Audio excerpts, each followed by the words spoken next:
Где осколки? Почему не повышибало стекла, почему не поубивало всех вокруг, и где поражающие элементы? Не бывает без поражающих элементов ничего, что таскают самолетами для бомбардировок городов.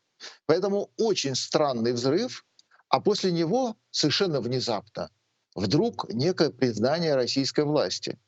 Это с каких это пор российская власть признается в том, что у нее действительно что-то не получилось, вышло из-под контроля и взрыв наш?